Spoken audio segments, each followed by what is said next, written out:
ჩემო კარგო ქვეყანა.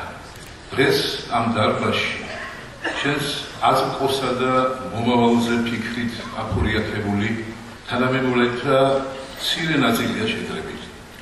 აღარ გვაქვს არც უფლება და არც სურვილი კვლავ ვარდისტერი სათვალით გავაგრძელოთ აღთქმა იმ სიყალბისა და განუკითხაობისა, რომელიც სახელს გიტევს, შენ წარსულს განაკითებს და მომავალს გიკოდავს.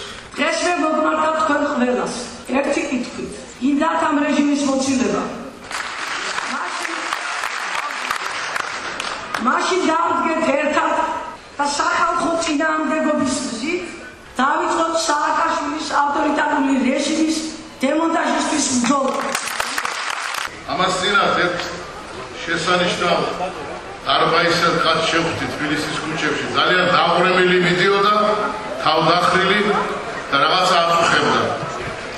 მე მივედი მომზადები და ვკითხე, რამე ხომ არ გაწუხებთ, რამე ხომ არ ხილად მეთქი. გაჩერდა თავის ჭკვიანი თვალებით შემოხედა და მითხრა, საქართველო მტკივა. ჩვენ ყველას საქართველო მტკივა. ნუ იქნებით იმ ხუთი იმედის ამარად, რომ არჩევნებით გავემართ. სახელითა მამისათა, აბისათა, დასულისა წმინდისათა, დექით მტკიცეთ და შეუყევლა. ღვთისმშობლის წილხვედრი ქვეყნის გადახედისათვის ერმას და ბერმას გადაწყვეტი სიტყვა უნდა თქვას. ხმა ღვთისა და ხმა ერისა. პარტივისცემით ურბნისისა და რუისის მიტროპოლიტი მეუფე იო.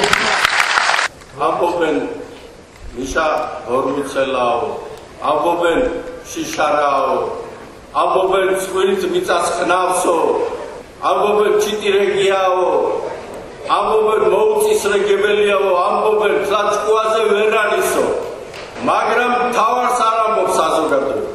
მიშა მიხეილ სააკაშვილი სატანისტურ მოვალეობას ასრულებს და მისი უმთავრესი განზრახვა არის მოსკოვს და გააჩანაროს ქართველიებს.